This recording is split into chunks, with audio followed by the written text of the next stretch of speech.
Good afternoon, everybody, and welcome to the final Service Department News webinar of this current series. And today we are going to be looking at the pros and cons of new build and conversion when it comes to Service Department and apart hotel projects. My name is George Sell. I'm editor of Service Department News and also editor-in-chief at International Hospitality Media. We are a publisher of B2B news sites for the hospitality and real estate sectors, and we also organise conferences and award schemes. Now, this SAN webinar series has been sponsored by IMS. You can see their contact details there. They'll also be posted in the chat.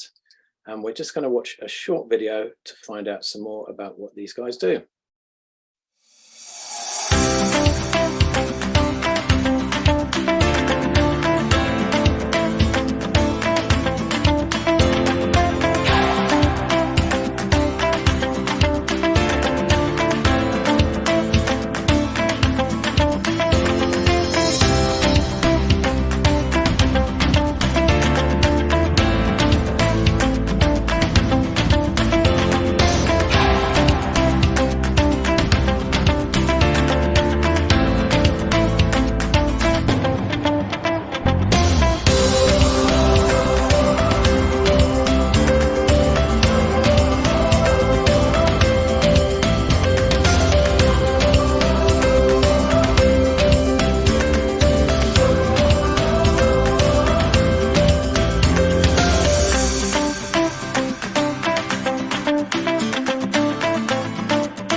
Okay, so thank you to IMS for sponsoring the series.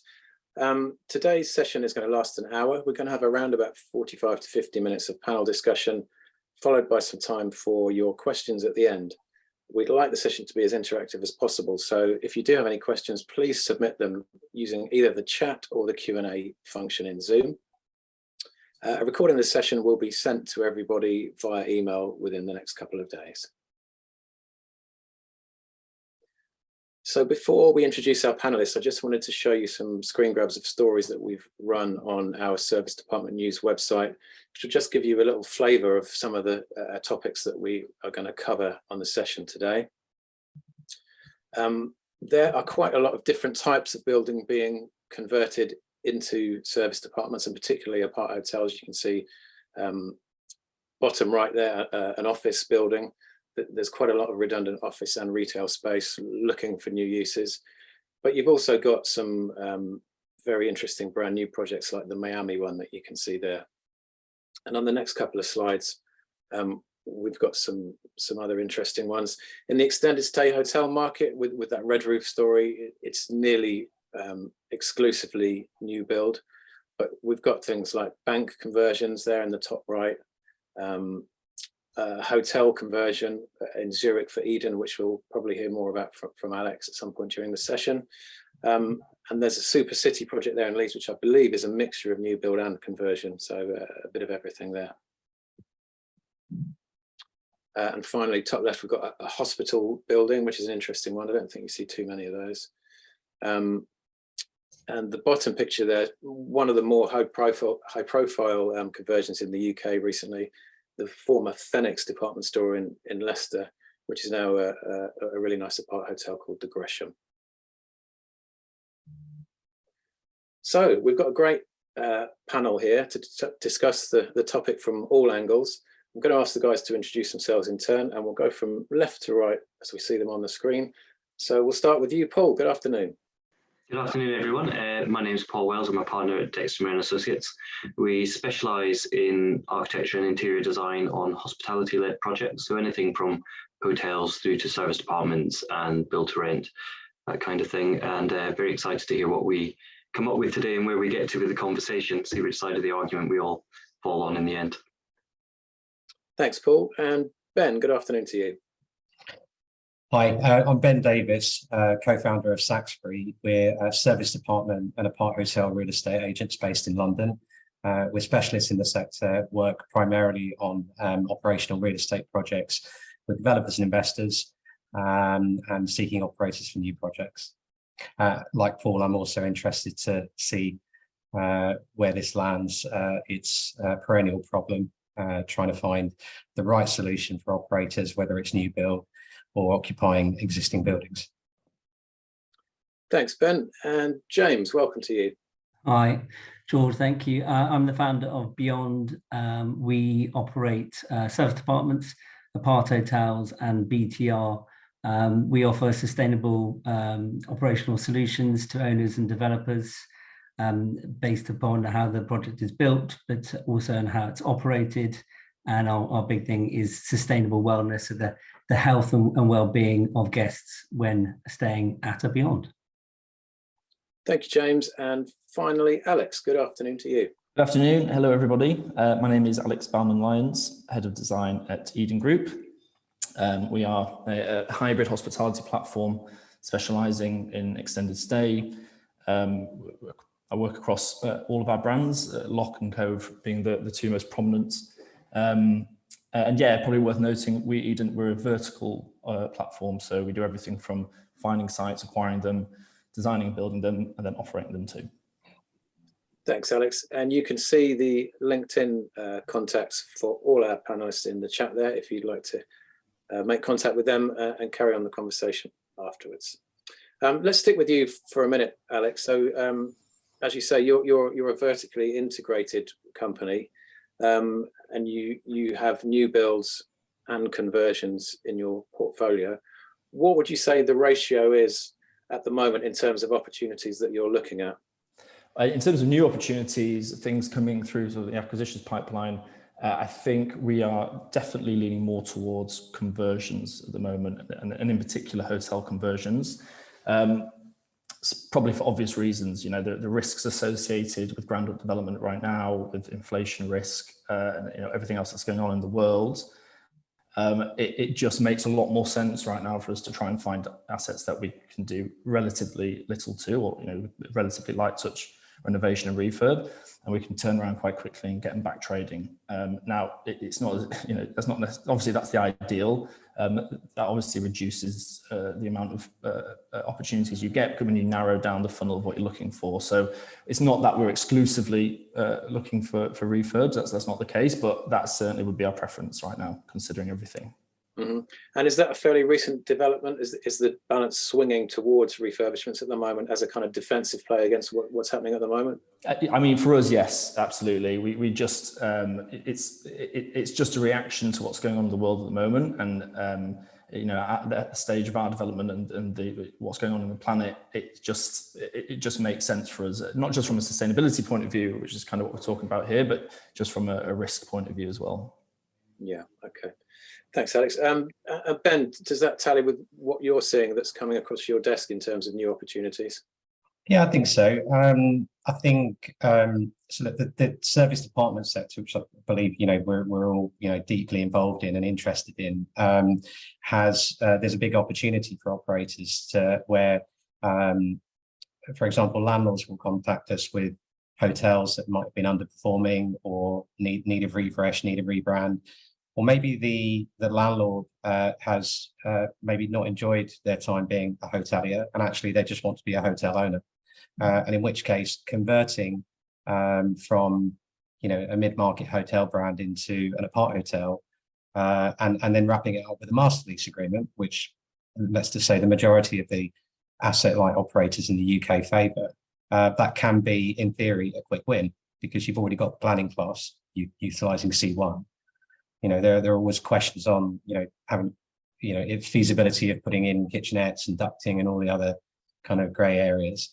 But it's a very quick way to turn around maybe a declining asset and make it profitable, and also bring it into today, because the aparthotel and the service department format is definitely what what guests and investors are seeking these days. There's also the problem with new build, and back to the master lease question, that although the service department operators, the covenants are strengthening, it's still, you know, relatively speaking, an alternative asset class.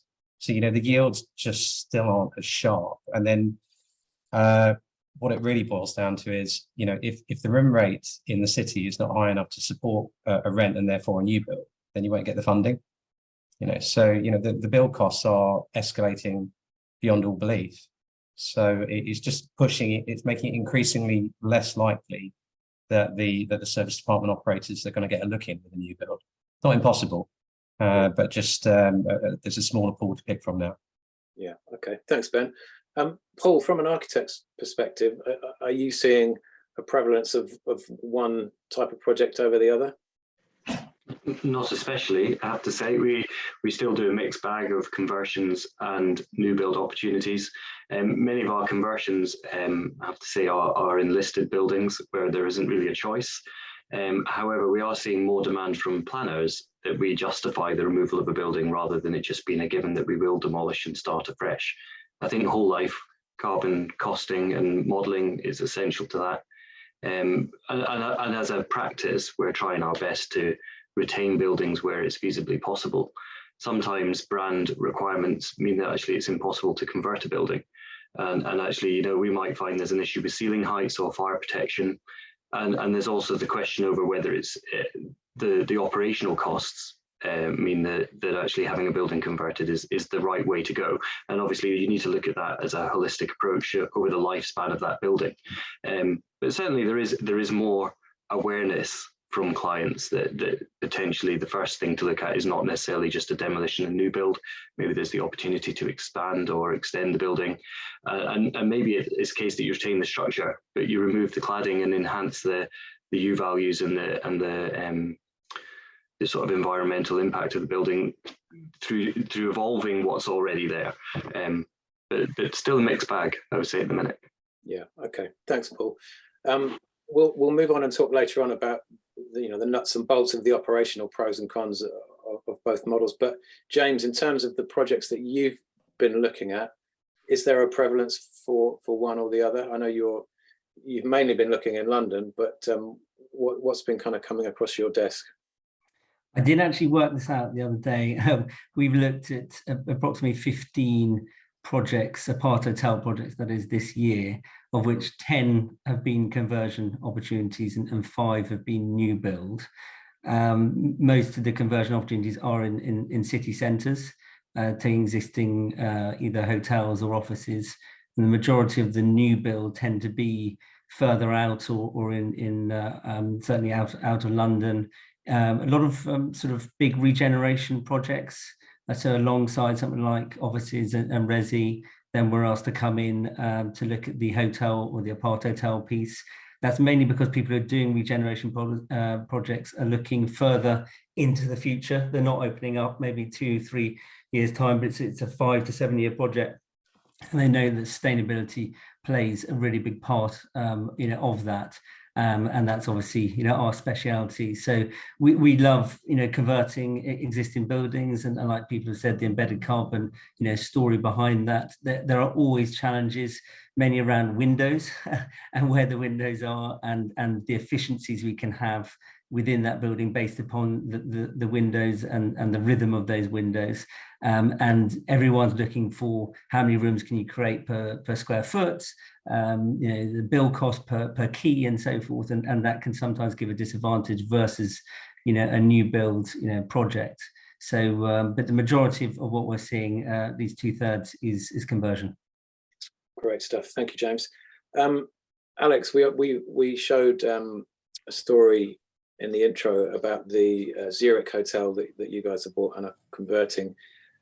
Is it primarily hotels that you're looking at, or are there lots of different asset types that you think are suitable to convert to one of your brands, one of your products? Well, not at all. I mean, as James just pointed out, you're kind of looking for a needle in a haystack when you're looking for a building that just perfectly fits the requirements of an apart hotel or a service department. I mean, the rhythm of the windows, the size of the floor plate, the amount of calls you've got.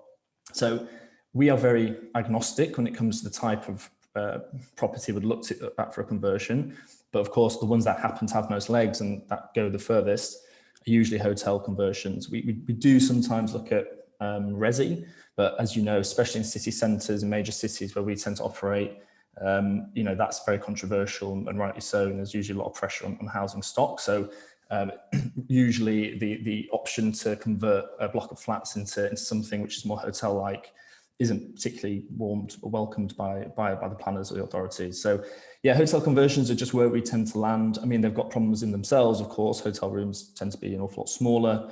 When you're bidding for a hotel or looking at hotel, there's other people who are just hotel operators, and of course their capex is going to be far lower because they don't have to fiddle around with the room sizes and put in kitchens and all the rest of it. So, you know, it's not like a slam dunk for us to just, you know, find hotels conversions, and you know the assumption isn't that it will work. Usually it doesn't. So so yeah, but they still probably stand out of all conversion opportunities. They're probably still the ones that we've had most luck with. Yeah. Paul, as we're seeing retail and office opportunities come onto the market, you know, the Phoenix department store was an example which we showed earlier. Are you seeing more of these types of opportunities as well as former hotels? And what are the main challenges of converting those compared with a hotel or a resi asset? Well, actually, to be honest, the most opportunities we see for conversion tend to be office and commercial buildings rather than hotels. The majority of our clients that come forward actually just want the hotels to continue to be hotels. Yeah. But with commercial buildings, one of the biggest challenges, I think James touched on earlier, is obviously fenestration and whether there's enough windows. And the deep plan of these buildings can often cause a problem. So a lot of the office buildings, they're not designed to have small modular building form along the edge of the building, and quite often we end up having to insert light wells or utilize central atriums. That a lot of department stores fortunately have central atriums, and actually they lend themselves a bit more easily. But that's probably the biggest challenge, is the depth of plan. A lot of the commercial buildings we don't struggle with ceiling height so much on, because if they were designed to be an office or a retail unit, they tend to have relatively good ceiling heights. The opposite tends to be true if they were designed a little bit longer ago. So we're looking currently at an office building that was built in the 70s, and actually we are struggling with the ceiling heights on that one because it wasn't designed with the air conditioning and raised floors that maybe more recent buildings have been designed. Obviously hotel buildings, as Alex touched on, they do convert slightly more easily. They already have a lot of drainage, they have a lot of opportunity within them. But the other thing we're seeing from our service apartment clients are that quite often the rooms are getting smaller. So actually, whereas a service apartment might have been in the mid-20s previously, it's creeping down. And actually sometimes the hotel rooms, if they're being designed on the slightly larger side, convert a little bit more easily than perhaps 5 years ago. Your service apartment was certainly a lot larger. Yeah, I think the rise of the apart hotel has certainly opened up a lot more conversion opportunities. Sticking with you for a minute, Paul, can you just give us a snapshot of planners' attitudes towards this issue, and perhaps what the direction of travel is? Well, we're certainly having to justify the removal of buildings now, where maybe even a year ago, 6 months ago, it just wasn't even on the conversation. I think that's very positive. I think we should be justifying whether a building is suitable, and we should be looking at the opportunity.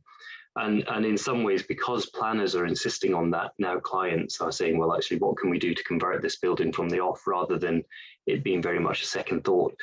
And I think that there's been some high profile cases which have driven that. Obviously, the M&S on Oxford Street, where it ended up going to Michael Gove, and he stopped the demolition. Well, he has at the moment anyway. I think that sort of brought it to the front of people's minds, and planners are jumping on the bandwagon with that now and saying, right, well, actually, if we give approval for something which is demolition, an existing asset, does that mean that it's going to get called into central government, and actually it will undermine our position? So I think they're trying to sort of shore up their own positions by forcing architects to look at it more fully at an earlier stage.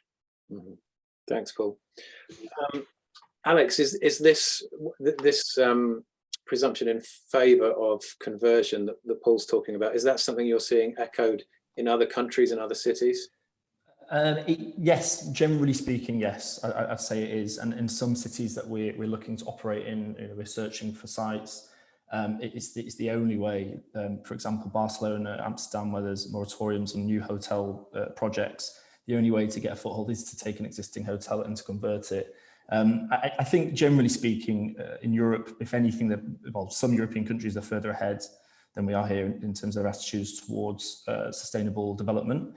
I think probably one of the best examples we have done in our portfolio at the moment is Wunderloch in Munich, which has recently opened, and it was kind of best of both worlds. We retained the concrete frame of a 1930s factory, so all that embodied carbon from the frame and the foundations remained.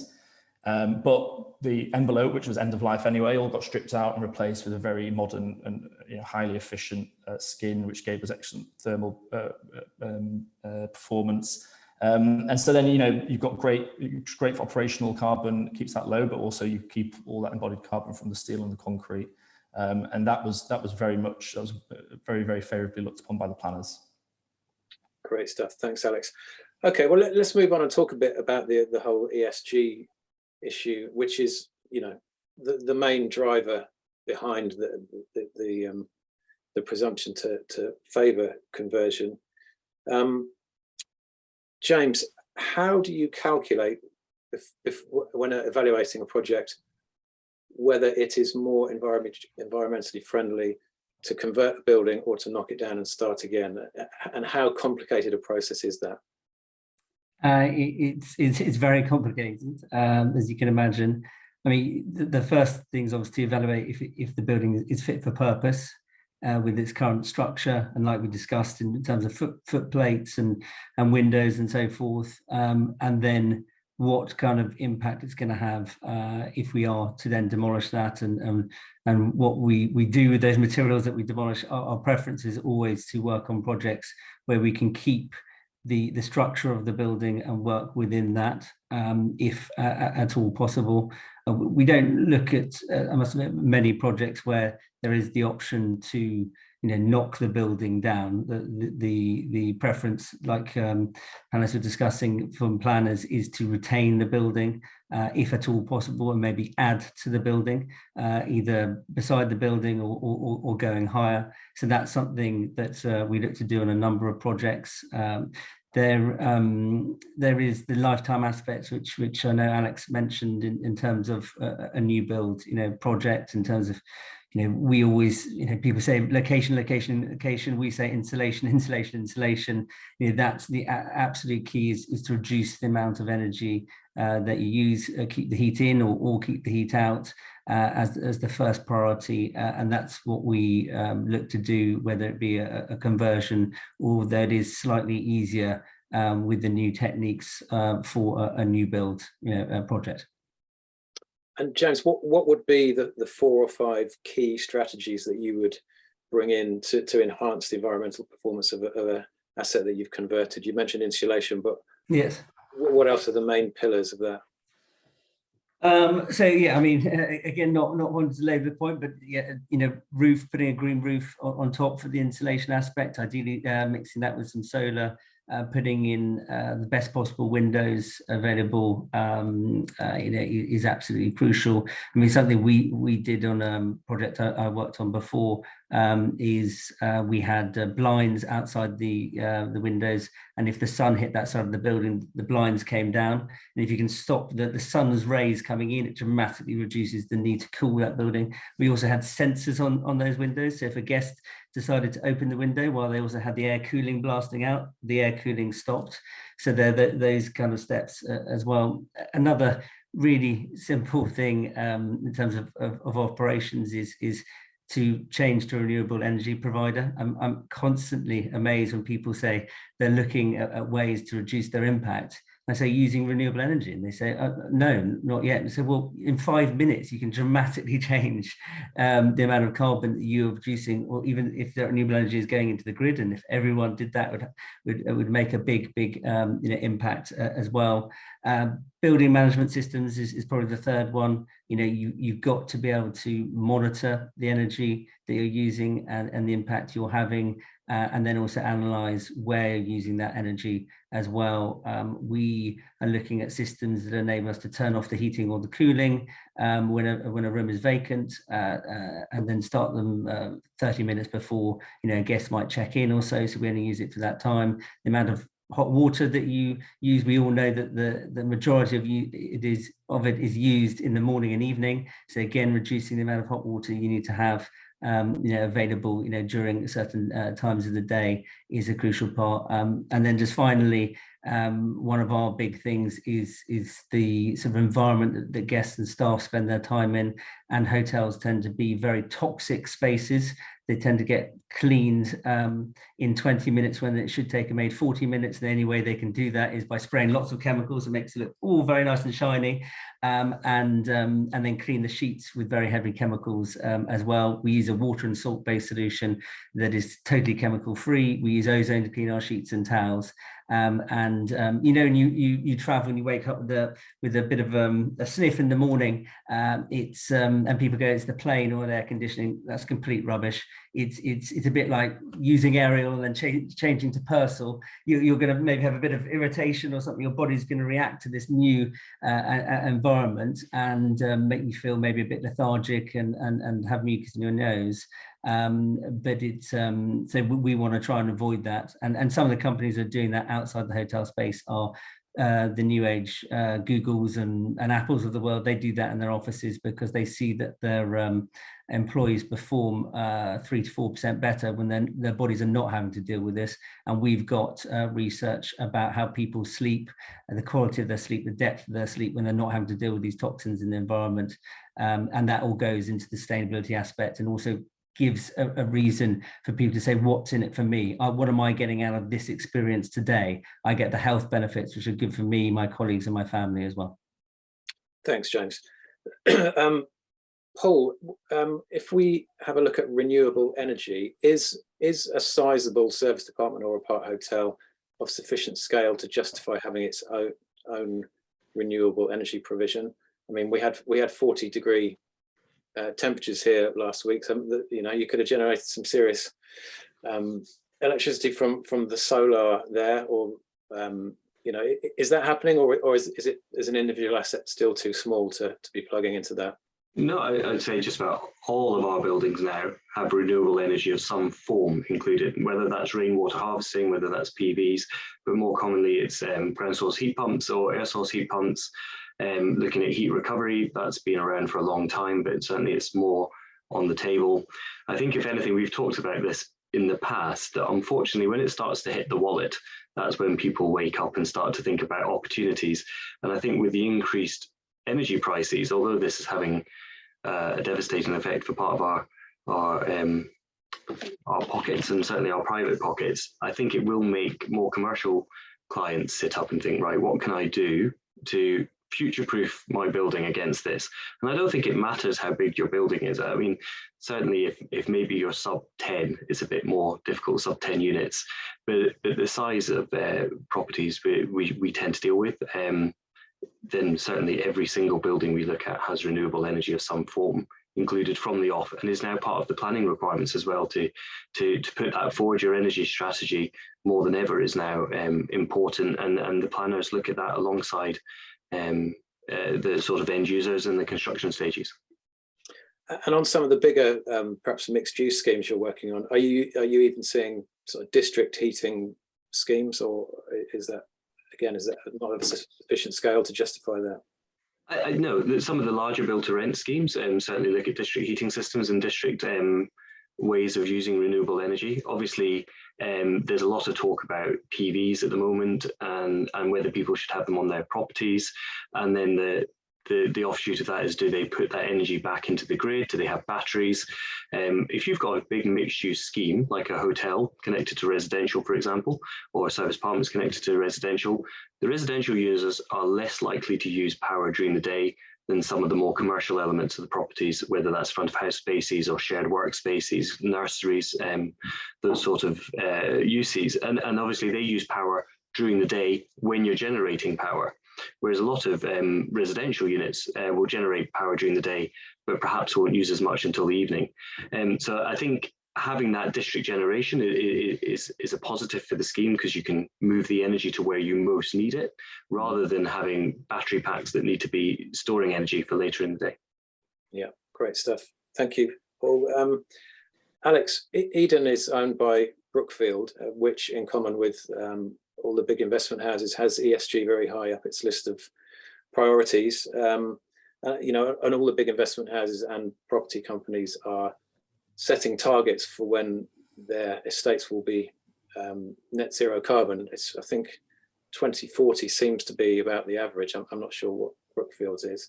And I saw one the other day from Hines, I think it was, who set a date of 2040, but their goal was to be net zero carbon without offsetting, which is not something I've seen from many other people. So in that context, is it possible to achieve operational net zero carbon in a converted building or without offsetting?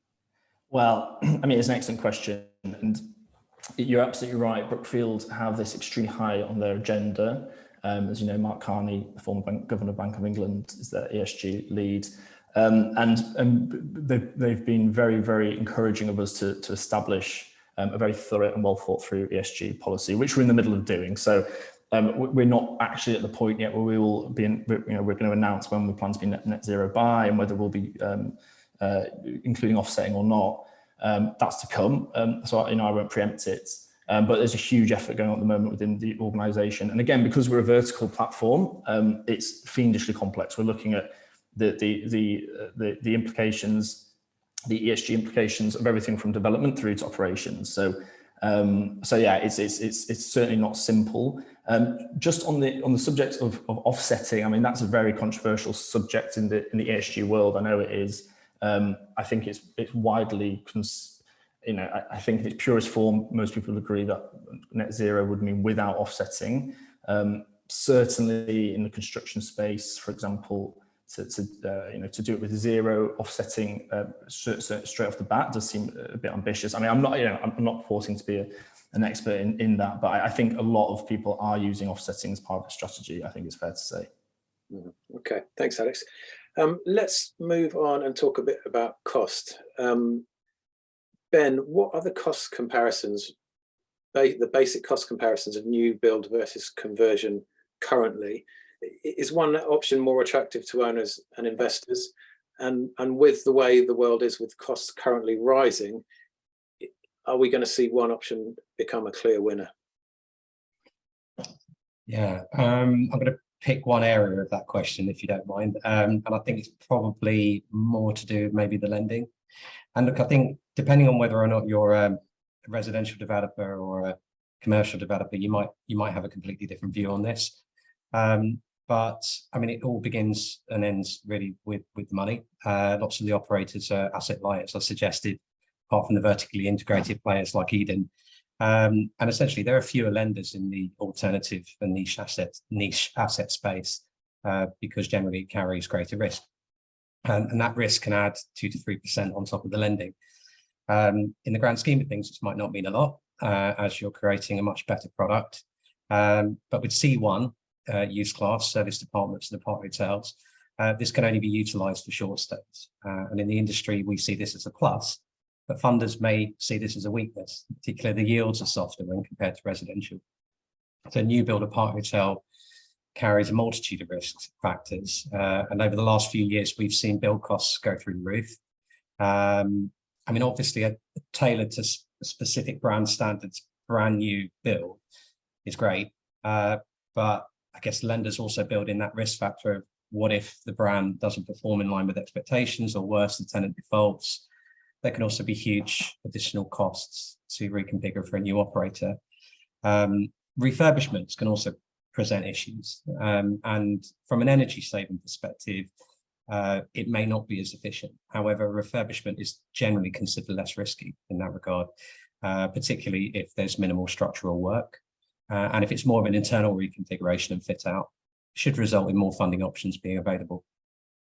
Okay, thanks, Ben. Paul, have the respective costs of conversion versus new build, let's say London, for example, have they swung in one direction or another recently? Not that I'm particularly seeing. I think obviously the general uplift in construction costs is causing us more problems than whether it's new build or refurbishment. I think obviously people are aware of costs, and if we're able to retain the concrete frame or the structural frame, and then there is a cost saving there. I think the bigger issue right now is just generally the cost of building, and that causing problems for several of our projects. I think as well though that sometimes refurbishment might be seen as a cheaper option because you've got your frame existing, but actually the cost of refurbishment can sometimes be greater because actually you're not able to put in the immediate like brand standards, or you're not able to implement the M&E strategy that you would have liked to because you're having to go for smaller kit because you've got a lower floor to ceiling. And the other thing, of course, is there's a big AJ movement as well, which is to do with an existing building is a greener building, and there's a big push. I've forgotten the name of it right now. It's called the Retro First. The Retro First. That's right. And actually, I'm not sure I just necessarily agree with everything they're shouting about, but one of the things is obviously the VAT, particularly on residential new builds. Not being existing, you don't need to pay VAT compared to a refurbishment, and so if you're looking at it from that point of view and just from a VAT position, then obviously the interest is a new build wins out because of that at the moment. Yeah. Okay. James, did you want to come in on that point, or was it the earlier one you raised your hand for? Yeah. Well, coming back to my specialist subject, George, it's I think often we get asked by owners and developers, how much more is it going to cost me to build what you need us to build to be, you know, on your brand standards or be ESG compliant? I think 2 or 3 years ago, I'd have said 10 or 15% more than you have to build. But today, like Paul mentioned earlier, a lot of the planning departments and local councils are now demanding certain levels from developers and owners. So often there's very little extra that you need to add, you know, to be able to meet the standard that you have to build to get the planning. I think that's really important because I think it's putting off a lot of people at looking at doing these kind of buildings. They think, oh, it's going to cost me more, but in reality, when you come to it, when you go and speak to planners, they're demanding this from you. And just very quickly, I think there's also this debate about, you know, you've got an owner on one side, you've got an operator on the other side. What we do with owners and say, if you are going to invest in creating energy on site, and ideally also having batteries so we can store that energy, and there is a material saving operationally to us, then we will present that to you, and we will you know, share that gain, you know, 50-50 or whatever the proportion may be. There shouldn't be the owner going, well, hang on a minute, you want me to spend all this, but you're the guys who are going to benefit from it. So we're trying to have that conversation as well. Thanks, James. Alex, did you want to come in on that point? Yeah, just quickly, just to just jump on the point about the planners insisting on certain certifications. You know, maybe it has to be Beyond Very Good, has to be LEED Gold, which I think is actually an excellent thing, and I think planners are uniquely positioned to do that. And what it does is it doesn't penalise people who want to do the right thing. Being, you know, if they're up against other people competing for the site who want to do it cheaply as possible, and therefore be able to bid more for the site. By having those kind of those requirements set by an authority, it levels the playing field in a good way, and it means that everyone's obliged to do the right thing. So I think that's a very positive thing, and we see it not just in the UK, we see it in pretty much every city that we look at now. There is some kind of minimum obligation in terms of sustainability. Yeah. Okay. Thanks, Alex. Paul, as labour costs go up, the labour shortage doesn't seem to be getting any better. Construction material costs are still going up. Are we going to get to a point in the not too distant future where modular and prefabricated construction is going to become a significantly more cost-effective alternative to conversion, and we might see the pendulum swing the other way simply because it's a lot cheaper to build a new building than it is to convert something. Possibly. We don't do many modular buildings, I have to admit. We do elements of our buildings are quite often modular, whether that's the bathroom pods or maybe kitchens. But very rarely do we do a full modular building. And a lot of the reason for that is the sites very rarely are rectangular and perfectly suited to it. And also a lot of our urban sites, you're just not able to get the modular units along the streets and the deliveries. I think we may see more modular construction in more rural areas if it works out, if the roads are able to get to it. But I think there's a lot of people shout about modular construction as being the way forward. I'm not sure I am one of them. I think that to be perfectly honest with you, most of our buildings are bespoke to their sites, and we very rarely have 200 rooms that are exactly the same and just stack. And like I say, even if we do, quite often the modular units are not able to get to site. So I don't think we'll see that pendulum swing. I think we're more likely to see to just see maybe a slowdown in the construction market in the short term. But we're all hopeful that within the next 6 months it'll get cheaper again, and construction will kick off with a bit more force behind it. Certainly at the moment, we're seeing clients maybe not stop, but question whether now is the perfect time to be starting on site, shall we say. Yeah. I admire your optimism, Paul, if you think this is going to be optimistic. 6 months. Alex, what's your feeling about modular construction? Is it something that you are involving more, or do you think, as Paul said, it's got certain applications but not across the board? Yeah, I think I'm with Paul on that. It's fantastic if it fits within a relatively narrow remit of what it's good at, then I think it's a great option. In a previous life, before working in hotels, I worked in some more institutional buildings as an architect, and in some of those instances, it's fantastic. You want regularity. You have brownfield sites or large open sites. It's a bit of a no-brainer, actually. That it's brilliantly efficient.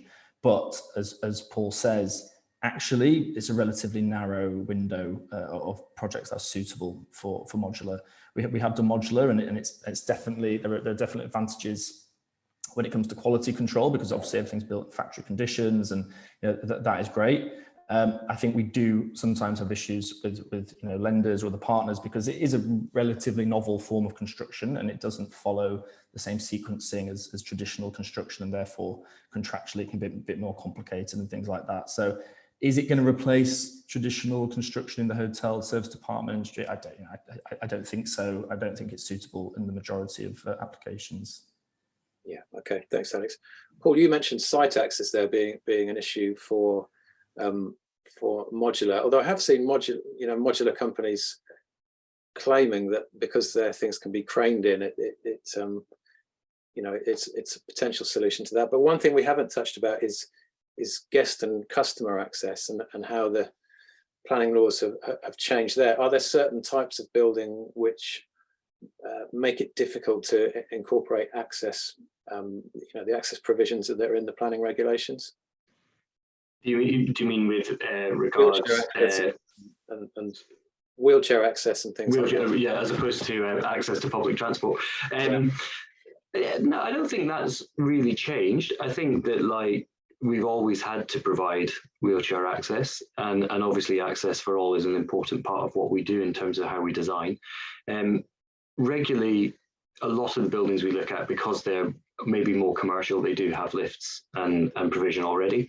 However, we are looking at a couple of opportunities at the moment which are combining several buildings into one, and obviously there are level issues associated with that. And that means that we are having to carefully review whether we retain all the buildings on the site, whether we retain one of the buildings, two of the buildings.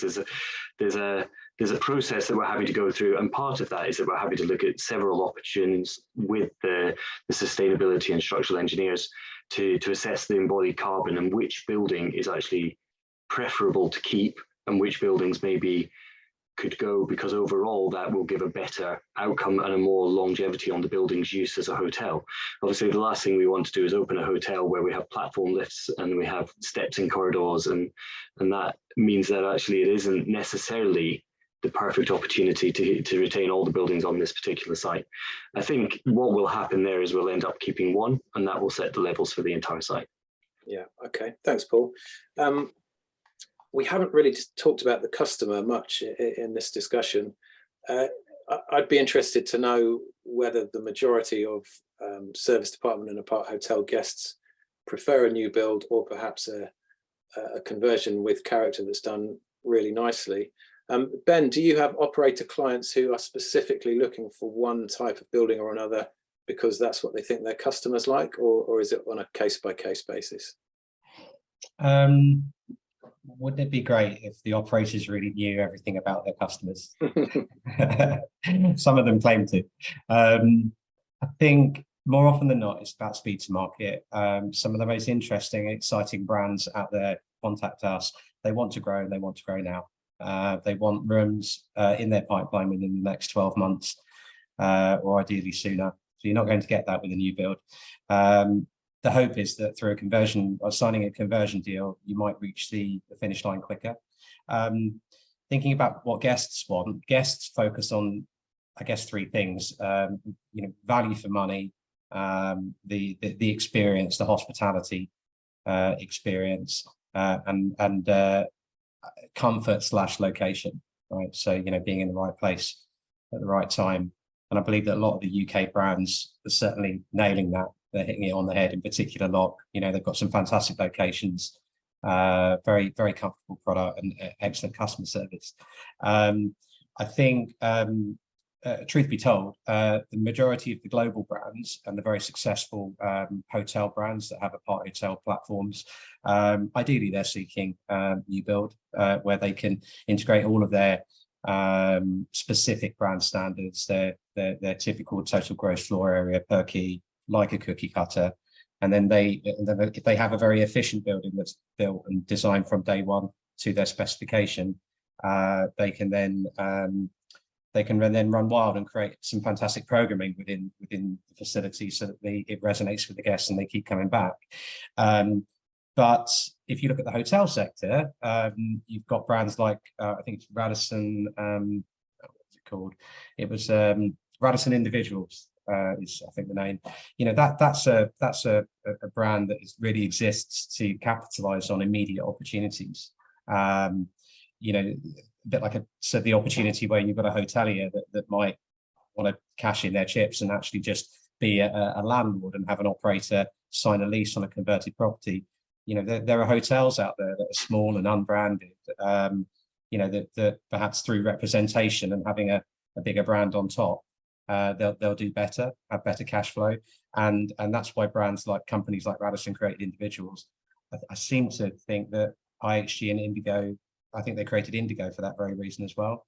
And then when you look at the service department sector in general, no brand is the same, no building's the same. It's grown sporadically, some might say haphazardly. So I think a lot of the operators will go wherever the opportunity is presented, whether it's new build or conversion. Yeah. Okay. Thanks, Ben. Right. We've got some good questions coming in from the audience now, so let's get round to those. The first one is for you, Paul. It's from Charles Fairbanks Smith, who asks, can one call a hotel a sustainable hotel if one retains the concrete frame, particularly when it comes to alternative use at the end of the life cycle of the hotel? It's quite a hard question to answer this. I think maybe I'll get some help from James as well on this one. I don't think that sustainability ends when we hand the building over. I think sustainability has to be how the building's operated as well. So obviously retaining the frame, using sustainable building materials, and looking at life cycle of your new envelope, for example, and any finishes and internal partitions, doors, etc., is an important part of how we would assess whether a building is sustainable. But we also have to look at the operation of that building. So by retaining the concrete frame, but replacing an end-of-life cladding system. I think Alex had mentioned a hotel earlier where the factory cladding was at the end of its life.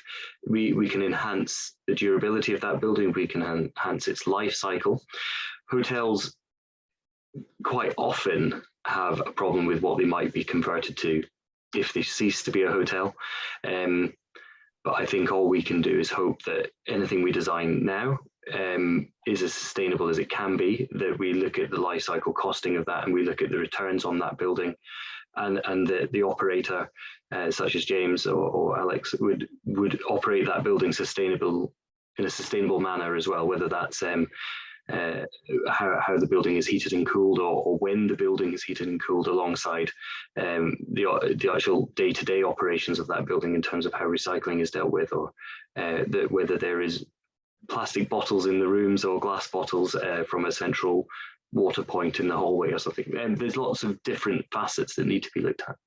Yeah. I hope that answers it. I don't think it really does. It's that politician's answer. I mean, presumably the concrete frame in question would go into landfill rather than being recycled if you did knock the building down. So you could argue that is that there's an element of sustainability there. Alex, did you want to come in on that? Yeah, just to a stat which I've come across when it comes to this subject, that in a non-residential building, retaining the structure and the foundations, the embodied carbon is usually worth somewhere between 20 and 40 years of its operational carbon. So, that's a huge head start that you're getting by retaining a lot of concrete that, as you quite rightly say, would have ended up in landfill. Most concrete frames, obviously with their decent spans, they're very flexible anyway. So, by the time it comes into no longer a hotel, you like to think that could be quite easily, that process could be repeated regardless of what the use of that building was going to be. So, I think rather than say, is that building sustainable because it's got a concrete frame, I think you have to look at the alternative, which is, okay, well, is it sustainable to knock it down and start again? And even if you use, glue lam or CLT or something really sustainable as the new structure, that still has a carbon impact. It still has, it's still a consumption of some description. So I think it's a no-brainer if you can keep it rather than chuck it into landfill. I think it's a no-brainer. Yeah. Okay. Thanks, Alex. James, I'm going to address this one to you. This is from David Wright, and he asks, do air source heat pumps work efficiently enough to run a service department building when the outside air temperature is particularly low? Think north of England, midwinter. I'm not going to pretend to be an engineer for answer this, but we have looked extensively, into all the forms of renewable energy. The technology is constantly advancing, and yes, it can work at 0 degrees. I don't know how that works, but it can take in the air heat, even if it's very, very limited, and convert that at, I think it's something like a 1-to-3 ratio in terms of the amount of energy used to do that to 3 times the heat that it pushes out.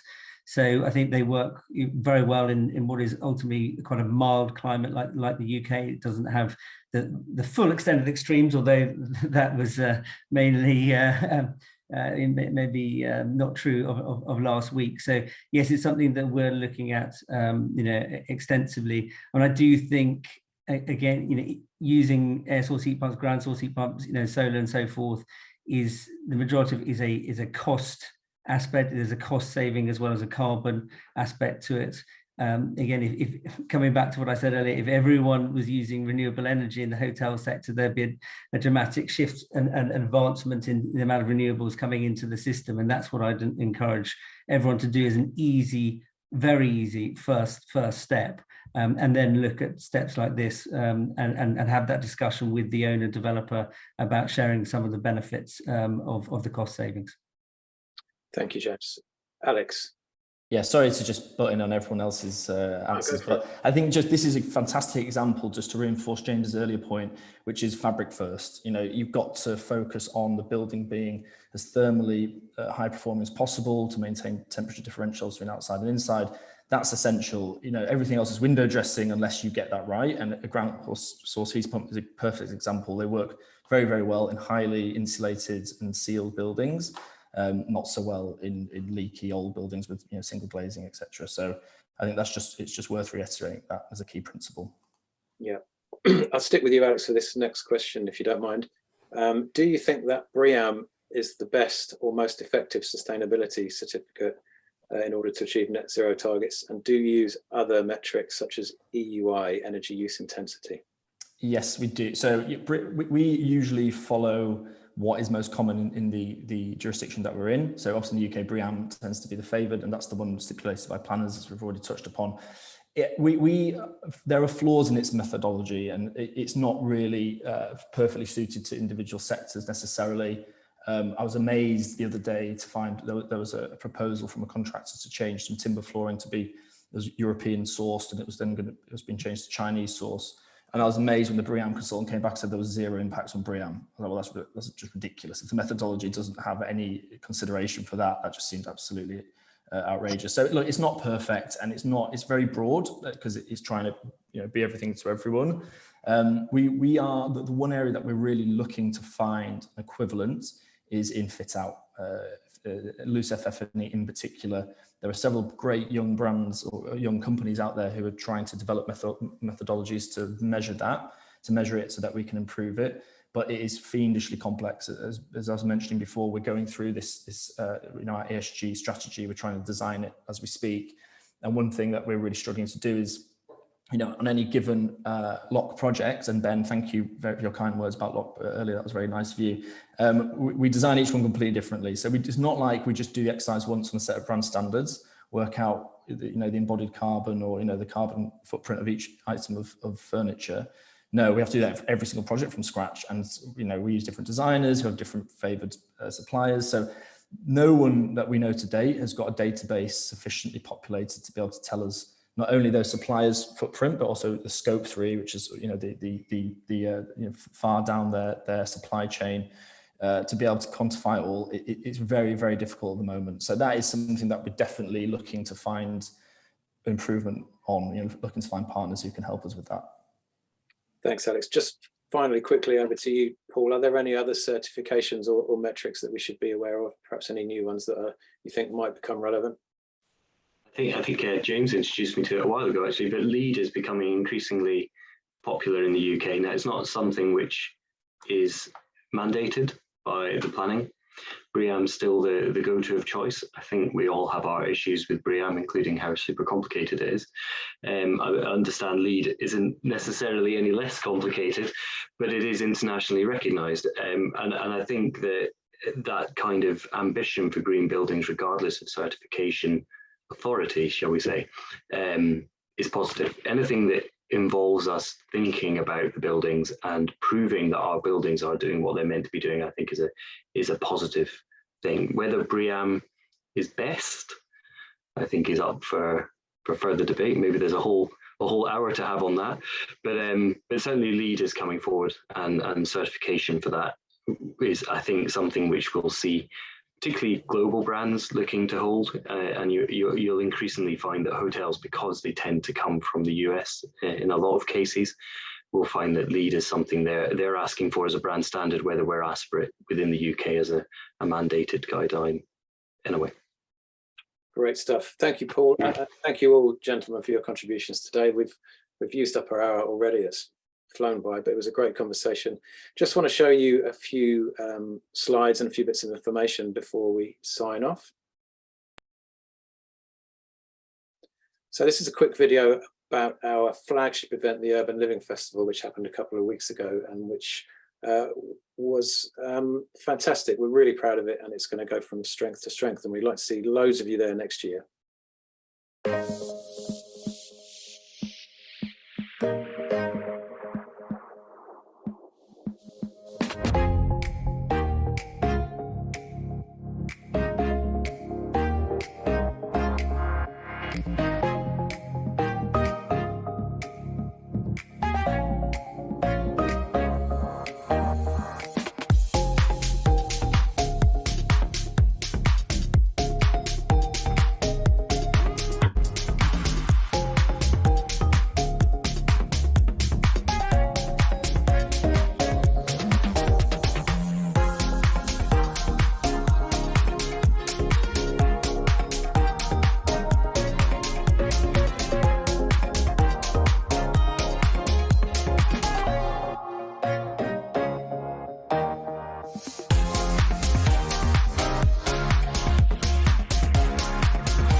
So that was the Urban Living Festival, and the next events in under the Urban Living brand, it's called the Insight Series, several half-day events which will be taking place in the autumn. And the next one, as you can see there, will be debating the way we work, how the office is evolving, and that's taking place on the 15th of September at 25 EP in London. And if you'd like to find out more about that, you can see a link in the chat. Now, as I mentioned earlier, this is the last service department news webinar for a little while. We'll be back in the autumn, and there you can see the next series of topics. If you're interested in being a speaker on any of these sessions, please do drop me a line. My email address is george@internationalhospitality.media. And also, if you'd like to register for any of those webinars, the link is in the chat. If you're interested in sponsoring any of our webinars or our events, please get in touch with my colleague Katie, whose details are on screen or in the chat. And finally, thanks for watching. If you're on any of the social channels you can see there, give us a follow. We're quite active on all of those.